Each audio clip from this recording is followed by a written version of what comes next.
Mary thought the worst thing that could happen to her was losing her job and drowning in debt.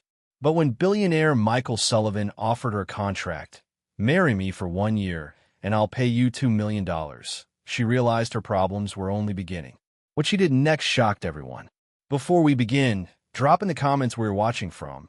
And at the end, don't forget to rate this story from 0 to 10. Enjoy the story. An offer she couldn't refuse. Mary Roman sat on a wooden bench outside the Empire Investments building, clutching a pink termination notice. Her eyes were red from crying, and her phone wouldn't stop ringing. The hospital was insisting on payment for her father's treatment. "Mary, where are you?" Her father's voice trembled over the line. "The doctor said the surgery will cost $1.5 million. I don't know what to do." "Don't worry, Dad," she whispered, wiping her tears on the sleeve of an old jacket. "I'll figure something out." But what could she possibly do? She was 23, had a degree in philology, and now had no job. She closed her eyes and tried to calm herself. A man in a hurry brushed past, shoving her shoulder. "Excuse me," she cried, but it was too late. Her cardboard coffee cup slipped from her hand and splashed across the expensive gray suit of a tall man. Brown liquid spread across a pristine white shirt. Mary froze in horror. "I'm so sorry." She jumped up, dropping her bag. The man slowly looked up, dark hair, sharp cheekbones, gray eyes that seemed as cold as ice. There was no anger on his face, only surprise. "It's all right," he said in a calm voice, pulling out a handkerchief. "Really, it's nothing." Mary grabbed her damp napkins. "Your suit probably cost more than I earned in 6 months, she blurted, starting to rub at the stain on his jacket. He gently caught her hand before she could keep scrubbing. "Seriously, it's fine." His eyes fell to the little ID badge that still hung from her jacket. "Janitor, Mary Roman." "Mary Roman," he repeated, smiling for the first time. His whole expression changed. Michael Sullivan. The name hit her like a punch. She went pale. Sullivan was the owner of the entire building, a billionaire who'd been on television lots of times, and she had just spilled coffee on him. "Oh my God, She took a step back. "I'm fired right now," she stammered. "Why would I fire you?" Michael tilted his head, looking at the pink termination notice in her hand. "Because I spilled coffee on the richest man in New York," Mary sniffed. He looked at the paper and then back at her, as if it had already been obvious. "I thought maybe because you'd already been let go," he said, nodding at the notice. Mary clenched the document in her fist. How could he know? "Listen," Michael said, producing a business card. "I have a proposition. Meet me tonight at 7 at Beluga." "Why?" she asked, eyeing the heavy white card in disbelief. "We'll discuss your financial problems," he said. Mary's heart dropped. How did he know about her father? The hospital? The money? "You'll understand when you come." He adjusted his tie. 7. "Don't be late."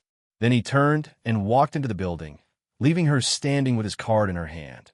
Only his name and number in gold letters on white stock. At 7 p.m., Mary stood before Beluga, feeling like a pauper in a princess's gown. Her only decent dress, a simple black number she'd bought 3 years ago for graduation, looked childish next to the elegant clothes around her. A doorman with gold buttons gave her a suspicious look. "Reservation?" he asked. "Yes," she said. "It's under Sullivan." Mary forced a laugh and smoothed her hair. The doorman's expression changed instantly. "Of course, Miss Roman. Mr. Sullivan is already waiting." He led her through a dining room with crystal chandeliers to a window table. Michael sat studying the menu. He'd changed, now in a dark navy suit and a white shirt without a tie. "Have a seat." He rose and pulled out a chair. Mary sat carefully, her heart pounded. A waiter appeared instantly. "What will you have to drink?" Michael asked. "Water, please," Mary answered. "2 glasses of champagne," Michael told the waiter. "Dom Perignon." Mary lowered her eyes. "I don't drink," she whispered. "Will you tonight?" Michael folded his hands on the table. "Tell me about your father." Mary flinched. "How did you?" "I have my sources," he said. "The operation costs $1.5 million." She nodded, unable to speak. "And you don't have the money?" "No. And I don't have a job," she said. Michael leaned back. As the waiter brought the champagne and set the flutes on the table, he raised his glass. Mary took a cautious sip. The bubbles tickled, and she felt a little looser. "I have an offer." Michael produced a white folder from his inner jacket pocket. "A contract." "What kind of contract?" she asked, bewildered. "A job. A very particular job." He opened the folder and laid the document in front of her. Mary started reading and felt the floor drop out from under her. "A contract for a temporary marriage." "This is a joke," she said, looking up. No, Michael looked her straight in the eye. "A lawful marriage for 1 year. $2 million, paid immediately after registration, plus all your father's expenses." "Why would you need a temporary wife?" she asked. Michael finished his champagne and looked out over the city lights. "Because you won't fall in love with me. You'll think only of the money and your father." "That's perfect." She scanned the terms. Separate bedrooms, no intimacy, public appearances as a married couple, and a divorce in exactly 1 year. "What if I refuse?" she asked. "If you refuse, your father will die and you'll be crushed by debt," Michael shrugged. "Your choice." Mary reread the contract again and again. "I need time to think." "There isn't time," Michael said, glancing at his watch. "They just postponed your father's surgery indefinitely. The hospital said that if we wait another week, it may be too late." Mary closed her eyes. She had no choice, and he knew it. "Where's a pen?" she whispered. Michael handed her a gold pen. Her hand shook so badly, she almost couldn't sign. "Are you sure?" he asked, placing his hand over hers. Once she put her signature down, there would be no going back. She looked into his eyes. No warmth, only cold calculation. Yet deep inside, she saw something else. Loneliness. "I'm sure." She signed. Michael signed with a precise hand and slipped the contract back into the folder. Tomorrow at 9, the city clerk's office on 5th Avenue. After that, straight to the hospital. He left a few $1,000s on the table and headed for the exit. At the door, he turned. "Welcome to my life, Mrs. Sullivan." Mary was left with an empty flute of champagne in front of her. In a few hours, she would be the wife of a stranger. In a few hours, her life would change forever. Outside, the first snow began to fall, as if the sky itself were crying with her. But Mary didn't yet know that tomorrow would bring her first night in the home of the man who would become her greatest mystery. The first night. In the mansion, a black Mercedes rolled up to massive wrought iron gates. Michael pressed the remote. The gates opened to reveal a 3-story white stone mansion. Mary pressed her face to the car window, hardly daring to breathe. "Is this your house?" she whispered. "Our house," Michael corrected without looking at her. "You'll be living here now." They stopped at the grand entrance. A driver opened her door and helped her out. She climbed marble steps feeling like Cinderella, who'd forgotten midnight comes for everyone. A heavy oak door opened before she could knock. On the threshold stood a woman in her 50s with kind eyes and gray hair neatly coiled in a bun. "Welcome home, Mary," she smiled. "I'm Anna Parker. I'm the housekeeper." "Please, just Mary," the young woman stammered. "Anna will show you around." Michael walked past them into the foyer. "I'll be in my study," he said, and disappeared up the stairs, leaving Mary with Anna. Anna took her single bag and gently nudged her elbow. "Come, dear, I'll show you your room." Up a wide staircase with carved banisters, they went to the second floor. The corridor was long with high ceilings and paintings in gilded frames. Anna stopped at the last door. "This is your bedroom." She opened it. Mary gasped. The room was enormous, bigger than her whole old apartment. A canopied bed stood by a window overlooking the garden. Antique furniture, a plush carpet, fresh white roses in a vase. "This is too much," Mary whispered. "Mr. Michael insisted you be comfortable," Anna said, placing the bag on a chair. "His bedroom is in the other wing." "In the other wing?" Mary repeated, turning. "Yes, the entire other wing." Anna adjusted the curtains. "You know, dear, he's not as cold as he seems." "What do you mean?" Anna glanced at the door as if checking no one could hear. "He's been alone a long time since what happened. When I prepared this room for you today, I saw him smile." "What happened?" Mary sat on the edge of the bed. "It's not for me to say," Anna murmured. "But he's a good man. He just forgot how to be happy." At that moment, a bell tinkled downstairs. "Dinner's ready. Put on something nice and come down. I'll show you the way." When Anna left Mary alone in the luxurious room, She opened the closet and found it full of expensive clothes in her size. Dresses, suits, shoes, all new with tags. "How did he know my size?" she whispered, holding a plain black dress. Half an hour later, Mary descended to the dining room. Michael sat at a long table reading documents. He had changed into relaxed clothes, a gray sweater and dark trousers. Out of his suit, without the official armor, he looked younger, more human. "Sit," he said, nodding toward the chair opposite without looking up. Mary sat. Anna appeared with a tray of salad, soup, and a main course, like a fine restaurant spread. "Thank you, Anna," Mary said. "You're welcome, dear. Enjoy." Silence fell. Michael continued reading. Mary didn't know how to begin. Finally, she broke the stillness. "The food is good," she offered. "Good," he said, flipping a page. "And the house is beautiful." She put down her fork. It was unbearable. "If we're going to live together for a year, might we at least talk about the rules?" she asked. Michael looked up for the first time all evening. "Rules," he echoed, then set the papers aside. "Okay. Rule 1. No feelings. This is business." "Understood." Rule 2. In public, we look like a happy couple. At home, we're strangers. "Of course." Rule 3. No questions about my past or private life. Mary nodded, her stomach tightening. Rule 4. You do not enter my study without permission. "And if I need something?" she asked. "Anna will bring it." He poured himself a glass of wine. "Any questions?" "One," Mary said, summoning courage. "Why do you need a wife? Even just a temporary one?" Michael looked at her long, and something like pain flickered in his eyes. "That's none of your business," he answered finally. Dinner ended in silence. Michael left for his study. Mary went upstairs to her room, showered in a luxurious bathroom, and slipped into silk pajamas. Sleep would not come. The garden lights made the grounds look like a fairy tale, but fairy tales don't always have happy endings. She wandered the quiet house. Only an old clock ticked somewhere below. A strip of light leaked from under the study door. He wasn't asleep. She couldn't help herself and edged closer. The door was ajar, and she peered inside. Michael sat at a large desk, holding a photograph as if it were a ghost. Mary slipped into the doorway unnoticed and saw a photo, a beautiful blonde in a white dress laughing, arms hugged around someone off camera. At the bottom, in gold letters, was the name, Victoria. "Forgive me," Michael whispered to the photo. "Forgive me for not being able to save you." Mary's heart tightened. He had loved someone once. What had happened to her? Michael set the photo down and grabbed his phone. "Hello, Vicky," he said softly. "Yes, I'm married." "No, she doesn't know. She mustn't know the truth. A year will pass. Everything will go back to how it was." Mary felt cold prickles up her spine. What truth must Victoria not learn? What if she suspects? He continued into the receiver. "No, she thinks only of money.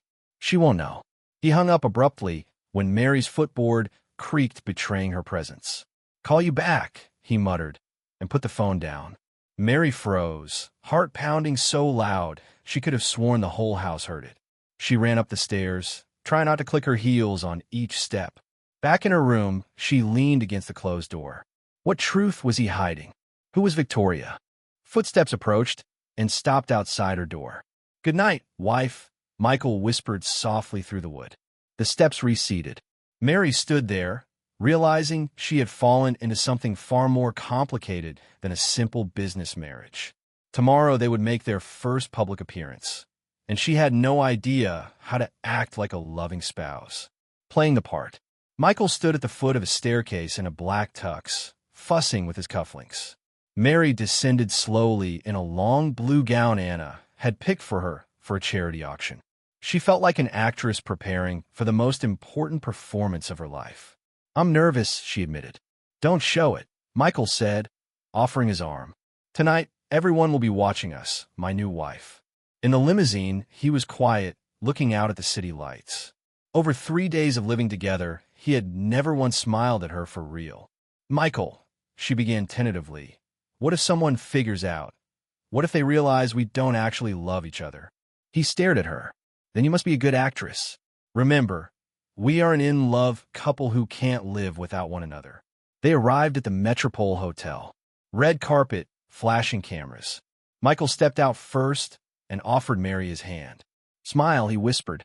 She forced one as the photographer snapped. He slipped an arm around her waist, and she felt his warmth through the thin fabric, and her heart raced. "Mr. Sullivan, how long have you known your wife?" a reporter shouted. "At first sight, I felt she was my destiny," Michael answered, looking at Mary as though she were really the center of his world. They entered the reception room. Crystal chandeliers, fresh flowers, men in tails, and women in evening gowns.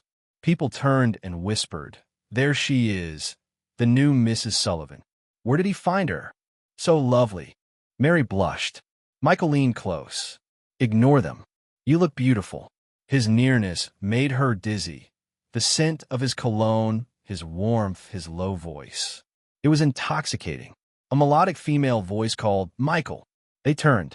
A tall blonde in a red dress approached, the woman from the photograph. "Victoria." Mary felt Michael's hand tighten around her waist. "Victoria," he said coldly. "Hello, dear." Victoria kissed his cheek as if nothing had happened. "Long time no see." Mary watched Michael's face change, the mask of indifference slipping to reveal pain, longing, love, all the emotions he tried so hard to hide. "Victoria, meet Mary, my wife," Michael said, pulling Mary closer. "Wife?" Victoria studied Mary coolly. "What a surprise. I didn't even know you were married."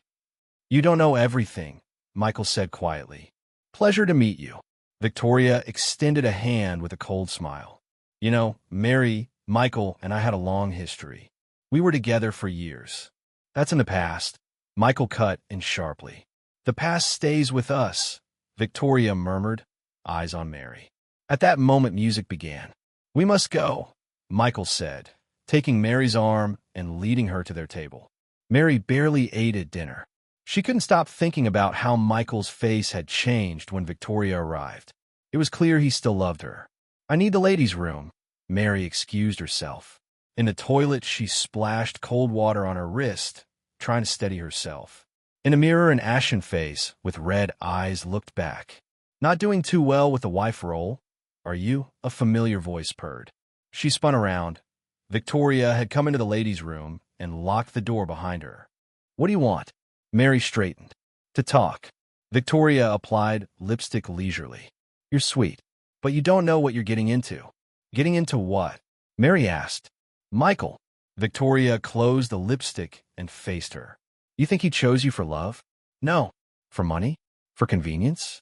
Or just because you happen to be there?" "He married you because he wants to forget me." "You're a tool, dear." "Why are you telling me this?" Mary asked, stunned. "Because I know him better than anyone," Victoria said, grabbing Mary's chin. "He will never love anyone more than me. No one. Ever." She left.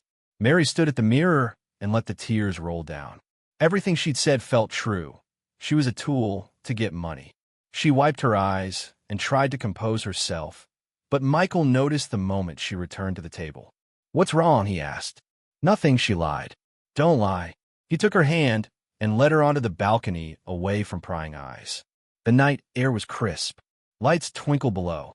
"Victoria told me you were a fool," Mary said. "She told me you married me for money, that I'm only a tool to make you forget her." Michael's silence carried the answer.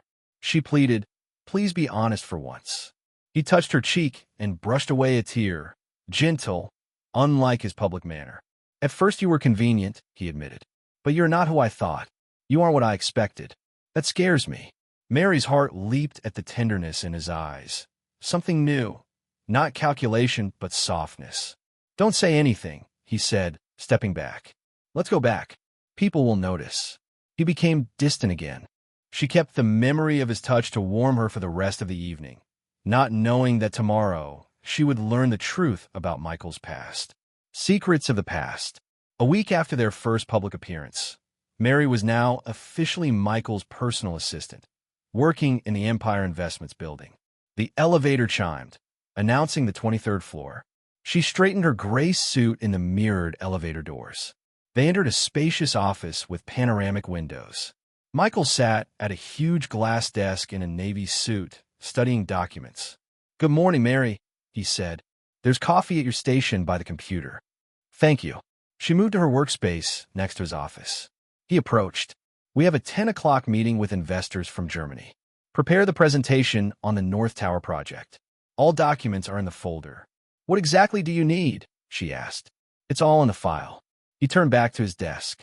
And Mary? Yes. In public, call me just Michael. We are a married couple. She nodded, cheeks flushing slightly. Even in the office, there was an odd tension between them. Mary dove into the work. Numbers, graphs, slides. Anything to distract her from the strange marriage and her distant husband. At 9 o'clock, Michael slipped into the conference room to prepare. I need the contract documents with Petrocorp, he called. They're in the bottom drawer of my desk, he answered, but the drawer was locked. The key lay near the computer. Mary opened the drawer and reached for the folder, but her hand brushed a white envelope stamped with red wax. Burdenko Medical Center, strictly confidential. Her heart sped up. She shouldn't read it, but curiosity won. The file said, Patient Sullivan, Michael. Diagnosis, brain tumor. Stage. Mary jumped when a cold voice behind her made her flinch. What are you doing? Michael stood in the doorway, his face paler than paper. I was looking for the Petrocorp contract, she stammered, shoving the document back into the envelope. He approached and took it from her hand. His fingers trembled slightly. Forget you saw that, he said quietly. Michael, is it serious? She asked, legs suddenly weak. That's not your concern. How is that not my concern? I'm your wife. By contract. He turned to the window. The meeting starts in 10 minutes. In the conference room, 5 men in fine suits awaited him. He began to present the new shopping center project, but grew paler every minute. He clutched his temple and stammered. Plan profit is, he faltered. Mr. Sullivan, an investor asked, alarmed. He tried to continue, but his words twisted. His eyes rolled back. He began to collapse. Mary lunged forward and caught him. His weight pulled them both to the floor. Panic erupted in the room. Call an ambulance. Mary screamed, pressing his limp body to her. Paramedics arrived quickly and rushed him to the hospital. Mary remained in the corridor on a plastic chair, hands still shaking, makeup streaked by tears. A tired, gray-haired doctor came out. Are you Mr. Sullivan's wife? He asked. Yes. Mary stood. How is he? She asked. The doctor sat beside her. Your husband is very ill. The tumor is progressing faster than we expected. Already knew about the diagnosis, Mary whispered. Then you understand the gravity, the doctor said. He's been hiding his condition. You're the only one who knows the truth. What do you mean? Mary's voice trembled.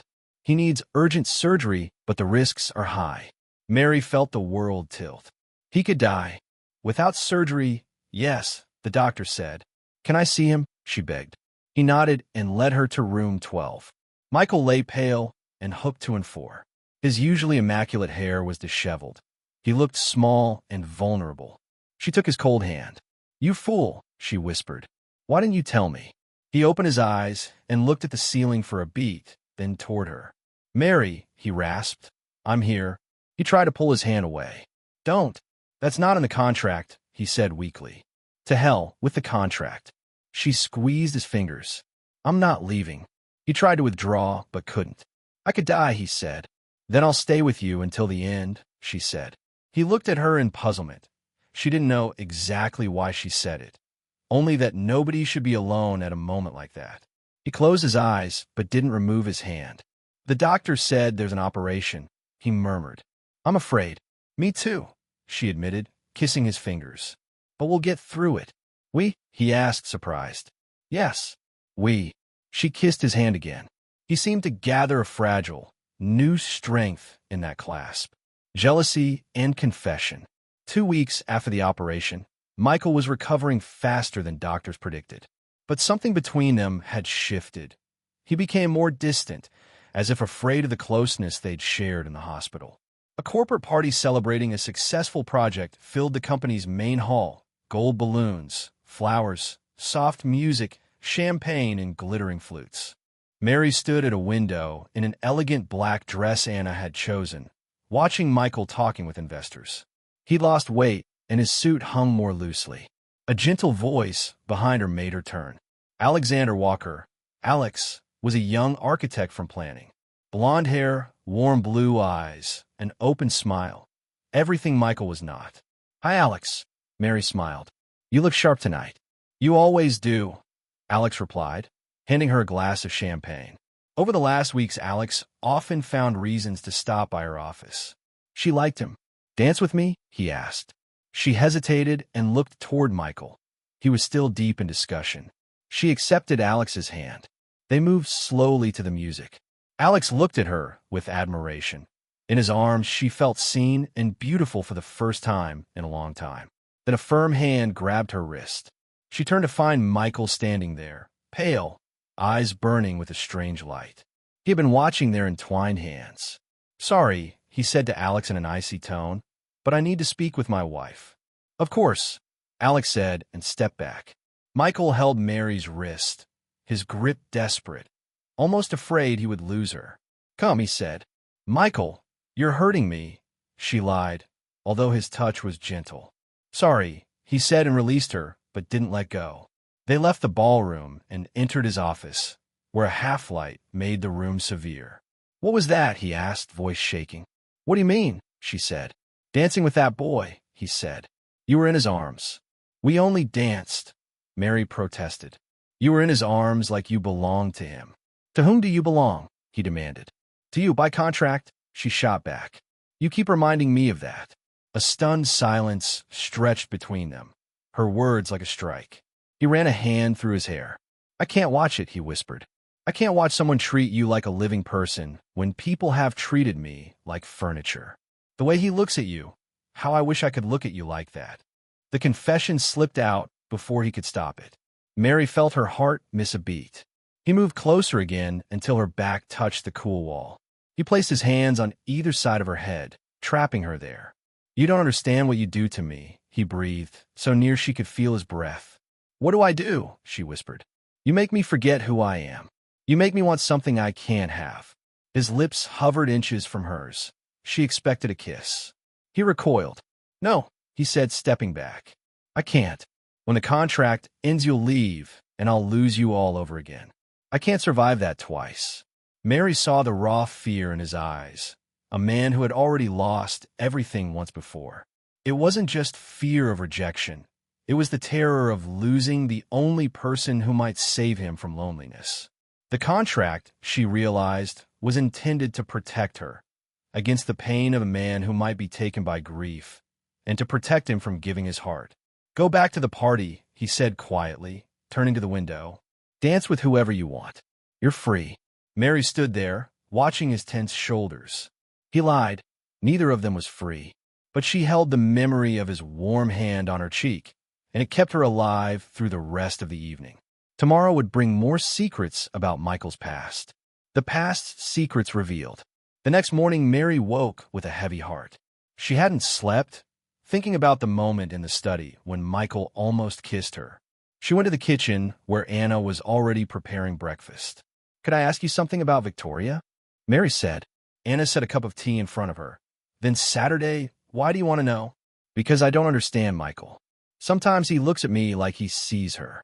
Anna took a long breath. Victoria was his fiancée 3 years ago. They planned a wedding until Michael learned his diagnosis. "What happened?" Mary asked, leaning forward. He told her the truth, that he might not live. She said she couldn't tie her life to a dying man. Anna wiped her eyes with her sleeve. A week after she found out, she left him. Mary felt something squeeze inside. She had been abandoned. He had been abandoned. Did he change after that? He became closed off, colder. He stopped trusting people. Mary drank her tea and rose. "Where is he now?" "In the study. But he probably won't want to talk." Mary wanted to bring him paperwork. She climbed the stairs to his study. The door was slightly ajar, but he wasn't there.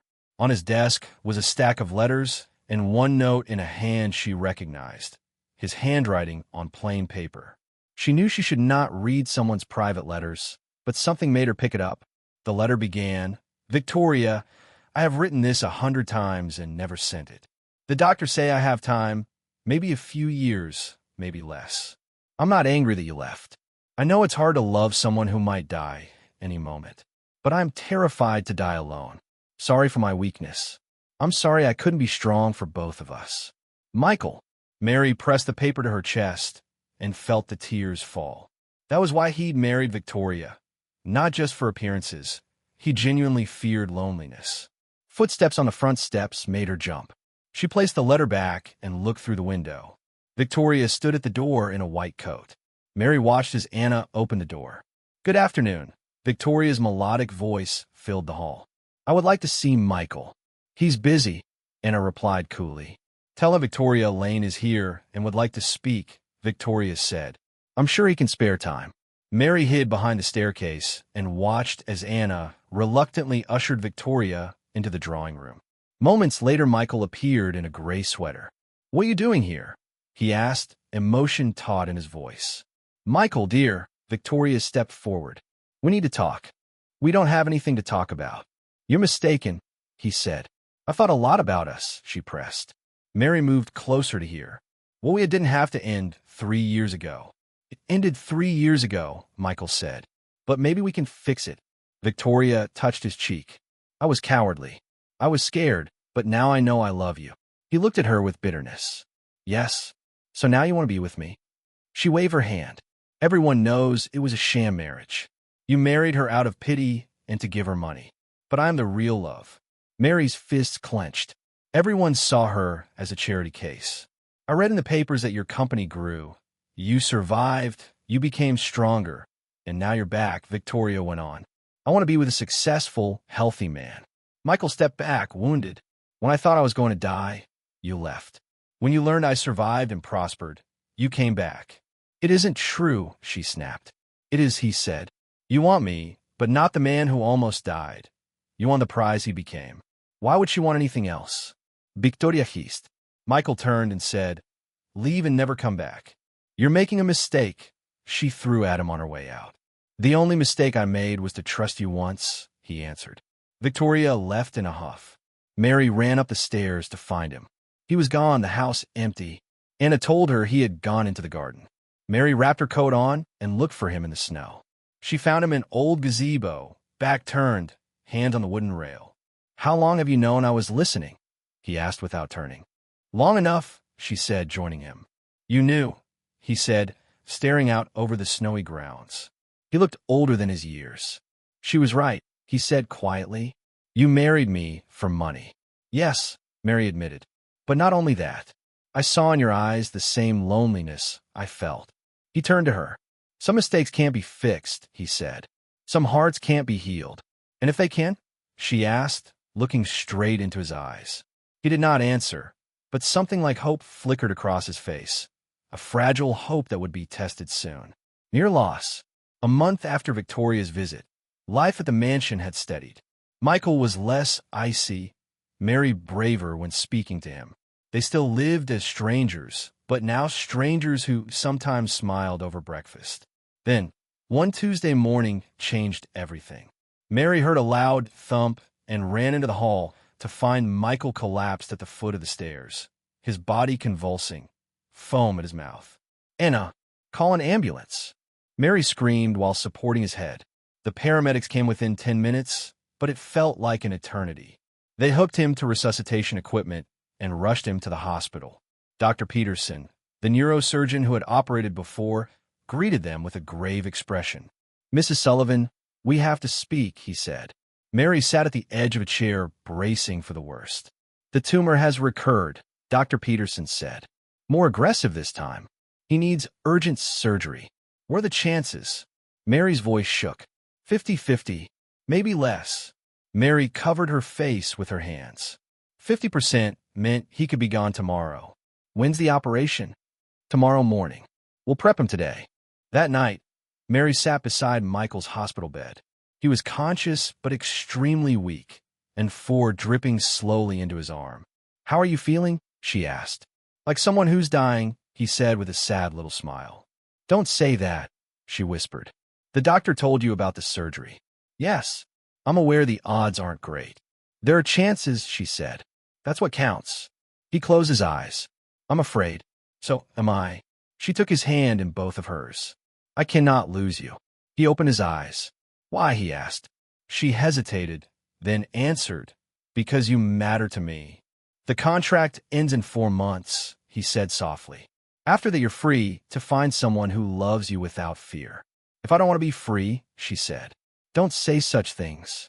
You're young and have your life ahead of you. I don't want a life without you, she said.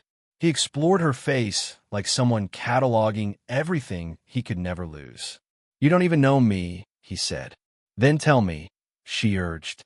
We have time until tomorrow. So they talked for hours, longer and more openly than they ever had. He told her about a childhood in a cramped apartment, about a single mother, about building his company from nothing, and the paralyzing terror brought on by the diagnosis. Do you know what scares me most? He asked when dusk fell. Not death itself, but that no one will remember me, that my life will leave no trace. I'll remember, Mary whispered. Later that evening, Michael called his lawyer, an elderly man in a stern suit, and handed him a sealed envelope. If anything happens, give this to Mary, he said. Of course, Mr. Michael. After the lawyer left, Mary asked what the envelope contained. Words I couldn't say while I was alive, Michael answered. Some things can only be said after death. That night, Mary sat by his bed and held his hand, praying in every language she knew. Please, she begged the universe, don't take him. The next morning, they wheeled him into surgery. He looked at Mary before they closed the doors. If I don't return, he corrected insistently. Know that these months with you have been the best of my life. Love someone who can love you back. The operation took 7 grueling hours. Mary hardly breathed during them. She had not eaten or drunk. When Dr. Peterson finally entered, his coat stained with blood, Mary slumped. It was successful, he said. We removed the tumor completely. Mary nearly collapsed with relief. So he will live? Yes. But there's a complication. The doctor's face tightened. We touched an area of the brain involved in short-term memory. He may not remember the last weeks or months. Mary felt her heart drop. So he might not remember us, what we've done together. It's possible. It depends. He left them. That night, Mary watched Michael sleep. He looked peaceful, almost childlike. She stroked his hair, wondering whether he would wake and remember her. In the morning, he opened his eyes. For a few seconds, he stared at the ceiling, then turned to face her. Who are you? He asked in a calm voice. Mary's heart shattered into 1,000 pieces. The pain was like a physical blow. She hadn't known the next part of their ordeal would be the toughest, finding their way back to each other. Lost memory, found love. Michael slowly blinked up at the unfamiliar white ceiling. His head throbbed, and his mouth tasted of medicine. He turned his head and saw a young woman sitting by the bed, beautiful, dark hair, large brown eyes filled with both hope and pain. But the name that should have attached to her face was gone. Michael, the woman whispered, leaning closer. How do you feel? Who are you? He asked, trying to sit up. You're my wife. His face blanched at the idea. I don't remember you, he said plainly. Mary's hand flew to her mouth to stifle a sob. Doctor warned it could happen, she whispered. A gray-haired Dr. Peterson came in and sat down. Mr. Sullivan, how do you feel? He asked. My head hurts. I don't remember this woman, Michael said. The doctor explained again. Short-term memory affected by the surgery. He may not remember the last months. Will memory come back? Mary asked, voice shaking. Possibly, or possibly not. It depends on many factors. After the doctor left, silence settled. Michael studied her face, searching for anything familiar. Tell me about us, he requested. What did we marry? How did we meet? Mary smiled through tears. We met 6 months ago. I worked as a janitor in your building and accidentally spilled coffee on you. After that, you offered me a job. Then you proposed. Then we married. Later, we grew closer. Michael listened. Something in her tone didn't add up. He felt she wasn't telling the entire truth. Why don't I remember our wedding? Our first kiss? Nothing. The doctor said this can happen after such an operation. Mary avoided his gaze. Show me our wedding ring. He looked at his hands. No ring. Mary showed her hand. A plain gold band gleamed on her ring finger. Here it is, she said. Where's mine? He asked, peering. You don't like wearing jewelry? Mary offered weakly. He leaned back, bewildered. If this woman was truly his wife, why did he feel she was a stranger? The staff discharged him in a few days, and Mary brought him back to the mansion. Everything was opulent and expensive, but it meant nothing to him. "This is our bedroom," Mary said, opening the door wide. "Ours?" he said slowly. "Why does it feel like I've never slept here?" Mary flushed. "We had some problems," she said. "We slept apart for a while." "What problems?" he asked. "Your illness. You withdrew." He sat on the bed and listened to her explanations. He wanted to be kind. He felt sorry to distress her, but he couldn't pretend to recall memories that weren't there. Each day Mary tried to reintroduce him to the life they had shared. Pictures, stories, walks through the house. "Remember when we first kissed out on the balcony?" she said. "No," he said simply. "You told me you loved me here," she continued. "On the fireplace hearth." He listened with compassion, feeling her pain. One evening Mary brought him a thick, leather-bound notebook. "What's this?" he asked. "Your journal. You kept it for the last few months. Maybe it will help you remember." He opened it, and his own handwriting greeted him. Familiar, precise. March 15th. Mary danced in the kitchen to the radio. She thought I didn't see her, but I did. In those moments, she's the most beautiful woman alive. God, how I love her. He looked up. "I wrote this?" he asked. "Yes," she sobbed. He read on. March 20th. Mary fell asleep at my desk. I covered her with a throw and watched her sleep. I would give anything to keep her safe. March 25th. Mary brought me tea in bed during a bad headache. Her hands are tender. I want to tell her I love her, but I'm afraid she'll leave after the contract. He turned pages. April 2nd. Mary cried in the garden today. I wanted to go to her, but I felt I had no right. She's here only for the money, and I love her. This is my tragedy. The journal cut him through. He closed it, looking at Mary with a new understanding. "Mary," he whispered, "tell me the truth. Who are you?" She stood and turned to the window. "You read it yourself. You loved me, or a journal says you did. But the marriage began as a business deal. You offer me money for a year. Then something real happened." Michael felt a click in his head, flashes and fragments of memory slowly fitting together. "Your face," he whispered. "I saw your face in my dreams." "What?" Mary ran to him. "Did you dream of me?" "Yes. I dreamed of you crying in a restaurant and signing papers with your hand shaking. I remember the coffee. I remember the hospital, holding your hand and you telling me you wouldn't leave." Memories came in shards. He recalled the wing of the hospital, the warmth of her hand, the sound of her voice reading his diary. "I don't know what we had," he said slowly, "but I know I want to find out." "Again," she said, tears in her voice. "We'll learn it again." They resolved to rediscover one another, though soon the hardest test, farewell, would come. A choice of the heart.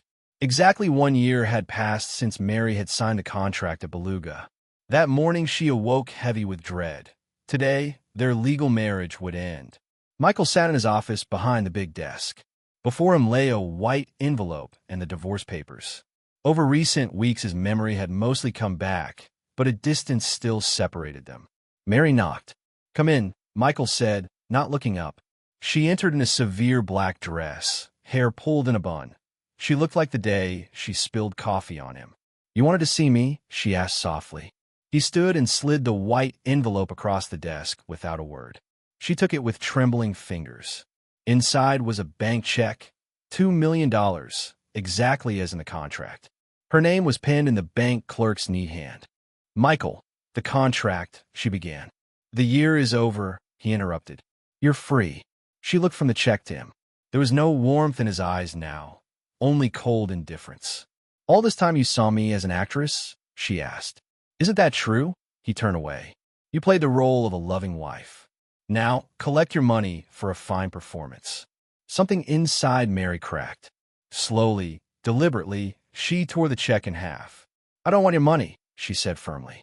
He spun around. "What are you doing?" he demanded. "What I should have done a year ago." She dropped the 2 torn halves to the floor. "I'm not an actress, Michael. I never was." Her voice trembled as tears fell. "Yes, I accepted the contract for money. But I fell in love with you, really. Not your money, not your status, you." He looked down at the torn check. Something stirred in his chest. But he forced himself to remain cold. "You'll be fine. You're young. You can find someone else." And what if I don't want anyone else? She asked. That's your problem, he said. She wiped her tears and straightened. Okay, then. She started for the door, not looking back. You know what's the saddest thing? She said without turning. You're so terrified of being abandoned that you push away those who want to stay. The door clicked softly behind her. That evening they shared a farewell dinner in the dining room. Anna set the table, but the atmosphere felt like a funeral. A taxi will pick me up in the morning, Mary said, cutting at her meat. All right, Michael said without looking up. I left my number with Anna. Call if you need anything. No, you won't, she answered bitterly. But she put the fork down. Will you ever have felt anything real for me this year? She asked, voice breaking. Michael paused, then nodded slowly. Yes. At the hospital, when you held my hand and told me you wouldn't leave, that was real. Then why are you letting me go? She whispered. Because I don't want you to regret it later. You'll realize you married a man who could die at any moment. What if I don't regret it? She asked. You will, he said. Sooner or later you'll see you tied your life to a sick man. She crouched to take his hands in hers. We can all die at any moment, she said. That's not a reason to refuse love. He looked at their joined hands. Suddenly something clicked in his head, the last puzzle piece fitting in place. Full memory returned. The first hospital conversation, her promise, the journal. Oh God, he whispered. What have I done? I remember everything, he said. He raised her hands to his lips and kissed her fingers.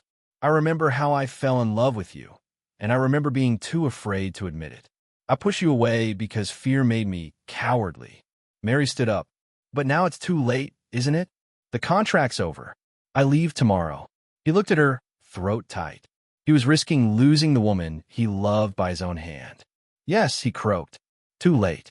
He realized, with a devastation that stole his breath, that he was letting the one person who meant everything to him go.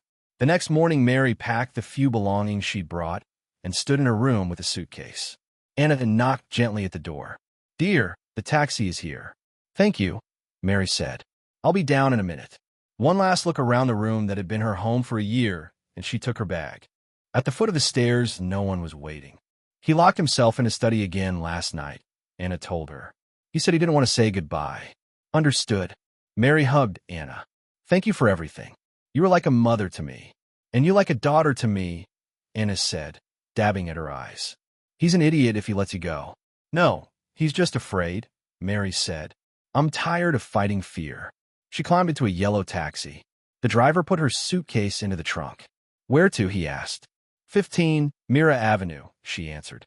As the car rolled down the drive, Michael appeared in his study window, hands pressed to the glass, watching as the taxi pulled away.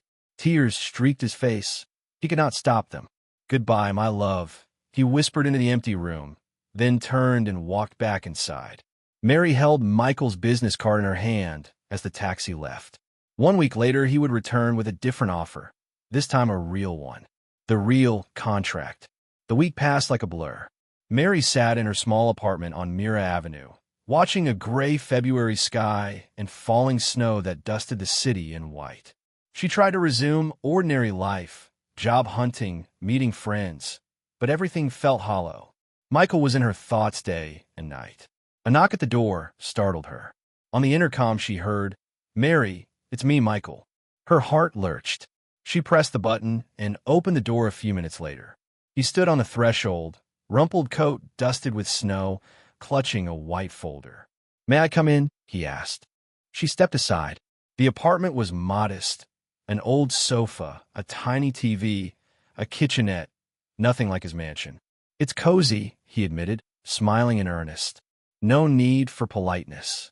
I'm not pretending, she said. He looked around and grinned. It's homey. They stood awkwardly.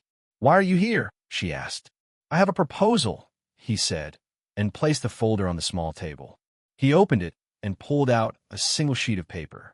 On it, in clear handwriting, one sentence. Love me for life. No terms. No time limit. No money. Mary read the line, incredulous. What does this mean? She whispered. It means I was a complete fool, he said, taking a seat on her couch. I thought I could protect my heart by letting you go. I thought it was better to push you away than to risk losing you later. I couldn't eat or sleep this week. The house felt dead without you. Anna called me a fool. She was right. He rose and took her hands. Mary, I was terrified to love you because I feared being left. But now I understand. Life without you is worse than any death. I lied when I said you'd find someone else. I was wrong. I won't let you go. Mary's tears flowed freely. What do you want from me? She asked. He sank to one knee in the middle of her tiny living room and produced a small velvet box. Will you marry me, Mary Roman? He asked. Not by contract, truly, for love. Mary clapped a hand over her mouth. Are you insane? She laughed through tears. Yes, insane with love. He opened the box to reveal a diamond ring. I want to wake up next to you every morning. I want you to be the last thought I have before I sleep. I want us to have children, to grow old together. If your illness comes back, we'll fight it together. I don't want to waste another moment afraid. Mary laughed, cried, and then whispered, but I'm so scared. Of what? I'll wake up and it will all be a dream, she said. He rose and wrapped his arms around her. It's not a dream. It's our reality. He slipped a ring on her finger, perfect fit. How did you know my size? She asked, smiling. Anna measured the ring you wore during the contract while you slept, he said sheepishly. We were all conspiring on your behalf. Mary smiled through tears at the conspiracy of people who loved him. They hugged, and in the falling snow outside her apartment window, they kissed. First real kiss, not for the cameras, not for a contract, just for themselves. Yes, she said. Yes, I'll marry you. 1 year later, a year later, in a small white church on the outskirts of the city, their wedding was a different celebration, decorated with live flowers, filled with friends and family. Michael stood at the altar in a white suit, healthy and happy. The test showed no trace of the disease. Mary walked down the aisle in a white gown, her father proud at her side, recovered and well. You look beautiful, Michael whispered. So do you, she replied, fixing his tie. The priest led the vows. Mary, I promise to love you not for a year, but for a lifetime, Michael vowed. In sickness and in health, riches and poverty, joy and sorrow. And I promise to stand by you, not for money but for love, Mary answered. Always. You may kiss the bride, the priest said. They embraced, and the church erupted in cheers. Anna sat in the front row, dabbing her eyes with a handkerchief. Are you happy? Michael asked Mary afterward as petals rained down on them. Happier than I ever thought possible, she replied. He kissed her hand, and she wore the ring that matched the promise. In his suit pocket was the original contract, the one she had torn a year earlier, now repaired and kept as a reminder that true love can't be bought. It comes when you least expect it and can last a lifetime.